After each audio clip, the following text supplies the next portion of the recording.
હાસ્ય વ્યાયામ શાળાના મુખ્ય મહેમાન પદે લેખક રતિલાલ બોરીસાગર.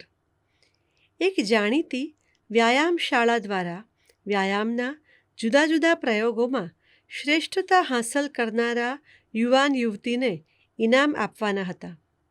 આ ઇનામ વિતરણ મારે હાથે થાય એવી શુભ ભાવનાથી વ્યાયામ શાળાના સંચાલક શ્રી મારા એક સ્નેહીનો ભલામણ પત્ર લઈને મારી પાસે આવ્યા.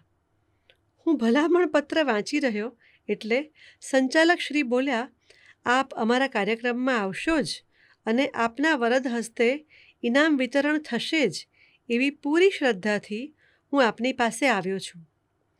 પણ આપ હા કહો તે પહેલાં મારે એક સ્પષ્ટતા કરવાની છે. આર્થિક રીતે સદ્ધર ન હોય એવી સંસ્થાના કોઈ સંચાલક કાર્યક્રમની દરખાસ્ત લઈને આવે છે ત્યારે મોટે ભાગે સંસ્થાની ગરીબાઈના રોદણા રૂએ છે ને પુરસ્કાર આપી શકવાની અશક્તિ અંગે પહેલેથી જ ચોખવટ કરી દે છે. આવી એક સંસ્થામાં એકવાર મારે જવાનું થયેલું. કાર્યક્રમ પૂરો થયા પછી સંચાલકે 2 હાથ જોડીને કહ્યું, સંસ્થાની આર્થિક સ્થિતિ આપ જાણો છો એટલે અમે આપને આવવા જવાનું રિક્ષા ભાડું પણ આપી શકતા નથી. આ માટે અમે દિલગીર છીએ. આ સાંભળી જ્યોતિન્દ્ર દવેના શબ્દોમાં કહું તો એમના કરતાંય હું વધારે દિલગીર થયો હતો. પણ પોતાના ખર્ચે ઘેર પાછા જવા સિવાય બીજો કશો વિકલ્પ નહોતો. આ ગૃહસ્થ પણ આવી કશી ચોખવટ કરવા માંગતા હશે એમ મેં ધારીને કહ્યું, આવા કાર્યક્રમમાં મને પુરસ્કારની અપેક્ષા નથી હોતી. માત્ર લેવા મૂકવાની વ્યવસ્થા આપ કરો એ પૂરતું છે. ના ના, એવી વાત નથી. અમે આપને પ્રતિકરૂપ કંઈક ભેટ પણ આપીશું અને લેવા મૂકવા માટે ગાડીની વ્યવસ્થા પણ કરીશું. સમારંભ પૂરો થયા પછી આપે ભોજન પણ અમારી સાથે જ લેવાનું છે. જુઓ, હું સાંજે જમતો નથી એટલે કે જમી શકતો નથી. બપોરે થોડું ઘણું, આમ તો જો કે ઘણું થોડું જમી શકું છું અને પચાવતા 24 કલાક થાય છે એટલે સાંજે તો મને જમવું ફાવતું જ નથી.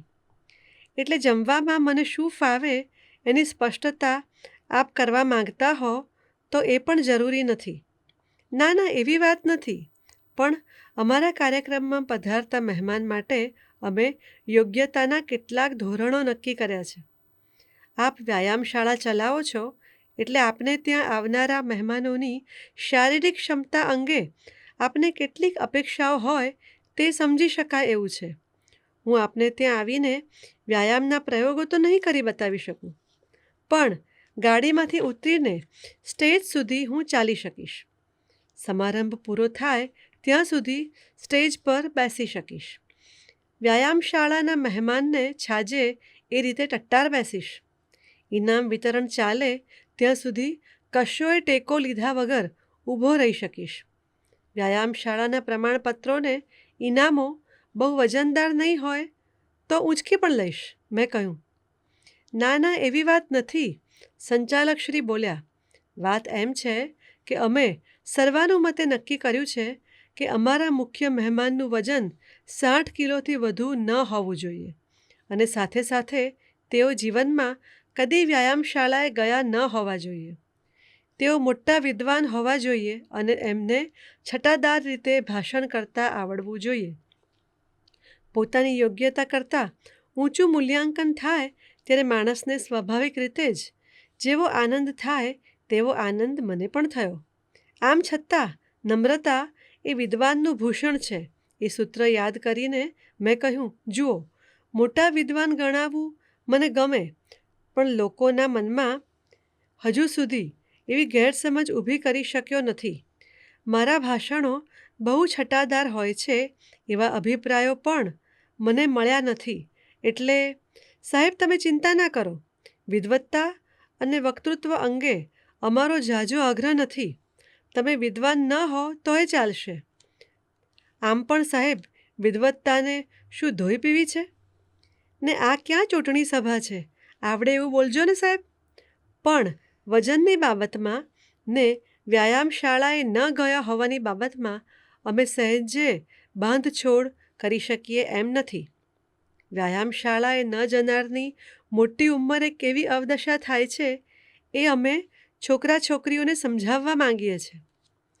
વ્યાયામશાળાના સંચાલકની વિલક્ષણ દ્રષ્ટિ અંગે મને આશ્ચર્ય થયું, પણ આશ્ચર્યનો ભાવ છુપાવીને મેં કહ્યું, મારું વજન તો 60 કિલોથી સહેજ પણ ઓછું વધતું નથી. આટલું વજન છેલ્લા 4 વર્ષથી છે. વજન વધારવાના પ્રયત્નો બહુ કર્યા છે, પણ સફળ નથી થયો. એટલે કાર્યક્રમના દિવસ સુધીમાં વજન વધીને 60 કિલો ઉપર જતું રહે એવું સંભવ નથી. પણ હું વ્યાયામશાળાએ કદી ગયો નથી એવું કહી શકાય એવું નથી. ઉલટું 7 વર્ષનો થયો ત્યારથી શરૂ કરીને 18 વર્ષનો થયો ત્યાં સુધી હું નિયમિતપણે વ્યાયામશાળામાં ગયો હતો. અમારા સાવરકુંડલા ગામનું શ્રી કૃષ્ણકુમારસિંહજી વ્યાયામ મંદિર જિલ્લાના ઉત્તમ વ્યાયામ મંદિરોમાંનું એક છે. મારી વાત સાંભળી એ મારી સામે આશ્ચર્યથી જોઈ રહ્યા. મારા કથન પર એમને વિશ્વાસ બેઠો હોય એવું લાગ્યું નહીં. એમણે કહ્યું, તમે સાચું જ કહેતા હશો, પરંતુ આટલા બધા વરસ વ્યાયામશાળામાં ગાળનારી વ્યક્તિનું શરીર આવું માયકાંગલું હોય એ નવાઈની વાત છે.